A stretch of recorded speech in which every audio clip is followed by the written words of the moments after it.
Hello बच्चों, नमस्कार। आप स्क्रीन पर देख रहे हैं एसएससी जीडी रेलवे और मैथ्स। रेलवे के मैथ्स के 2024 के जो पीवाईक्यू हैं उनके लिए हम एक सीरीज स्टार्ट करने वाले हैं आपके लिए। 10 मिनट शो देख रहे हैं आप। 10 मिनट शो, 10 मिनट में 10 क्वेश्चन आप सॉल्व करेंगे, बिल्कुल शॉर्ट ट्रिक के साथ, बेस्ट अप्रोच के साथ। टॉप 10 क्वेश्चन होंगे। 10 मिनट में आपको टॉप 10 क्वेश्चन मिलेंगे। अभी जो आपके इस पीपीटी में सवाल लगे हुए हैं वो सभी 2024 के एसएससी जीडी के क्वेश्चन हैं, ठीक है ना। उन्हीं क्वेश्चनों को हम लोग सॉल्व कर रहे होंगे। जैसे हम सीधे क्वेश्चन की तरफ बढ़ते हैं। क्वेश्चन आपके लिए क्या बोला गया है? क्वेश्चन आपके सामने क्या है? कहां चला गया? क्वेश्चन आपके सामने क्या है? बहुत ही बेहतरीन सवाल हैं और ये जो भी सवाल हैं वो सभी सवाल आपके एग्जाम 2024 में पूछे गए, एसएससी जीडी 2024 में पूछे गए। सवाल देखते हैं सबसे बेस्ट अप्रोच क्या हो सकती है सवाल करने की, मैं उस अप्रोच से सॉल्व करेंगे, ठीक है ना। देखो लिखा हुआ है 1900 रुपए को एक्स वाई और जेड के बीच में क्रम से 7, 12, 14 के अनुपात में बांटा जाता है, वाई का हिस्सा कितना है। इस सवाल को करने का बहुत ही अच्छा तरीका यह है कि आपको क्या पूछना है, बाई का मान पूछना है 12 का। तो 12 का मल्टीपल चेक कर लो। 12 का मतलब 12 का मल्टीपल 12 तो 36 होते हैं, यानी कि ये 12 से नहीं कट रहा है, ये भी 12 से नहीं कट रहा है, एक ही नंबर 12 से कट रहा है।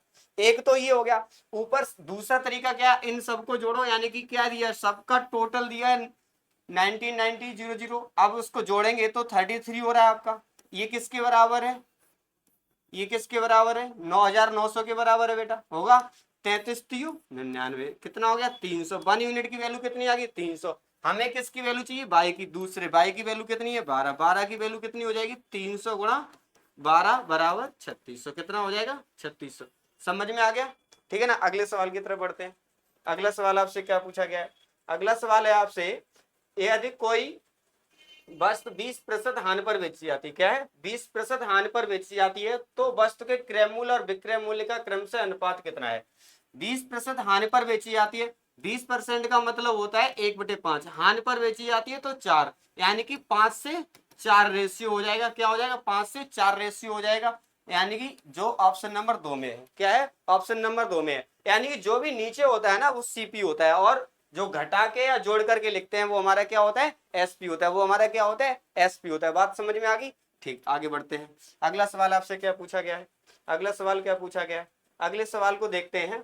अगला सवाल आपसे ये कहा गया है कि एक कूलर, ये सभी सवाल एसएससी जीडी 2024 में पूछे गए, उन्हीं सवालों को हमने लिखा है, ठीक है ना।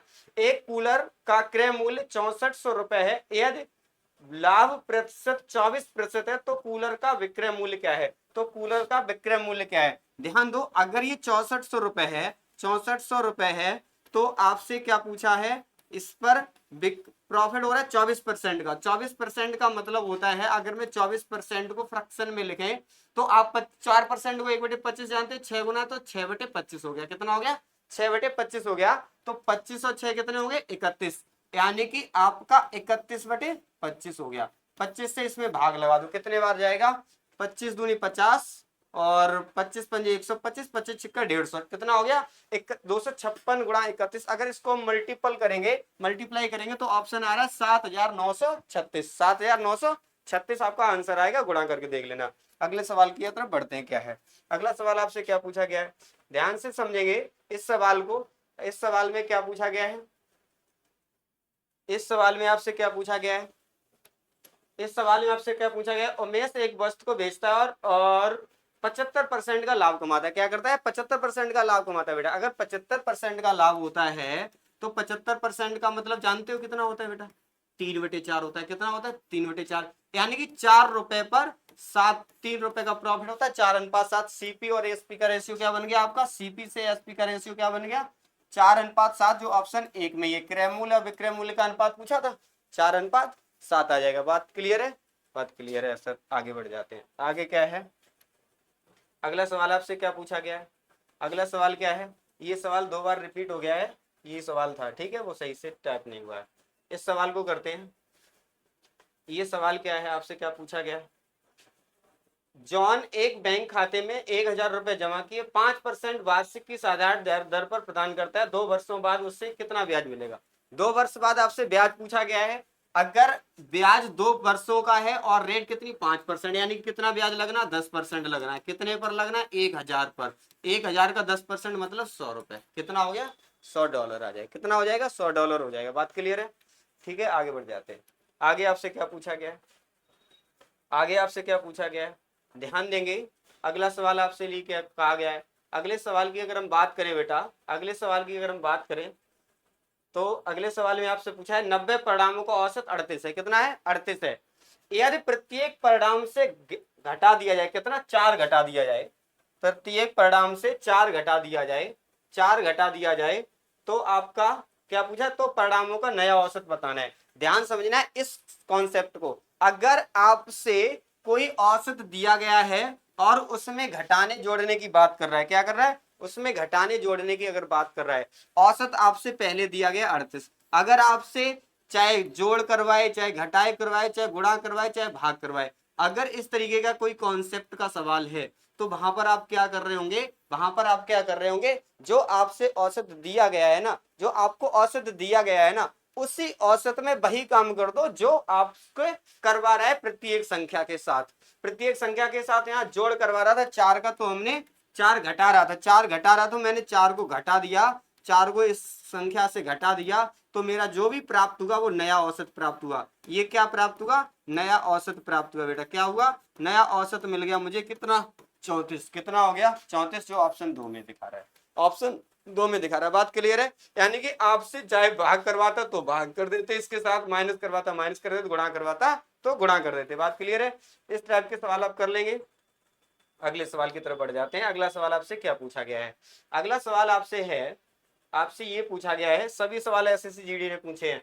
22 शिक्षकों की औसत आय 64 वर्ष है। कितनी है बेटा 64 वर्ष है। और पूछा है उस समूह में एक शिक्षक को शामिल किया गया, करने के बाद एक वर्ष वृद्धि हो जाती है औसत में। औसत में एक वर्ष की वृद्धि होती है। देखो 64 कोई भी आएगा तो अपनी जितनी औसत था, जितना औसत था वो तो लेके आएगा ही आएगा। और व्यक्ति 22 थे, अब कितने हो गए 23 हो गए। एक एक बढ़ गया तो 23 ये बढ़ गया होगा, है ना। एक एक वृद्धि हुई एक एक की, तो 23 की ये वृद्धि हुई होगी। इनको जोड़ करके बन रहा है 87, जो ऑप्शन नंबर 4 में है।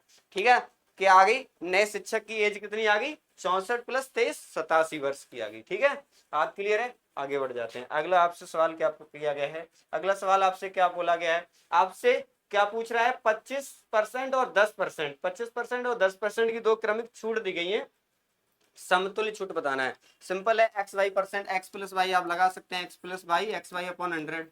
ठीक है ना। इससे क्या होता है, यानी कि 25 माइनस का 10 डिस्काउंट दिया, तो 25 गुणा माइनस का 10 बटे 100, माइनस माइनस प्लस हो गया, ये 2.5 हो गया। ठीक है, ये एक जीरो से जीरो कट गया, तो 2.5 कम करेंगे 32.5% का क्या हो जाएगा 32.5% आ जाएगा। क्लियर है। अगला सवाल पढ़ते हैं। अगला सवाल आपसे क्या है, लास्ट सवाल है, लास्ट सवाल है। इस सवाल को करते हैं, कैसे कहा गया है। इस सवाल में क्या बोला गया है, इस सवाल में 16 वस्तुओं का क्रय मूल्य, यानी कि 16 वस्तुओं का सीपी 18 वस्तुओं के एसपी के बराबर है। ठीक है, तो 2 अट्ठे 16, 2 नेम 18। ठीक है, यानी कि अब देखो यहां से क्या है, सीपी और एसपी का रेशियो अगर हम देखें तो क्या बनेगा 9/8। क्या बनेगा 9/8। यानी कि क्या हुआ, सॉरी यहां से 8 बटे में गया तो सीपी, हाँ 9 रुपए की बस, 1 रुपए का लॉस हो गया। कितने पर हो गया 9 रुपए पर, 9 पे तो गुणा 100, 1/9 को जानते ही हो आप, 11 से 1/9% होता है, 11 से 1/9 का मतलब 11.11% हो गया। क्लियर।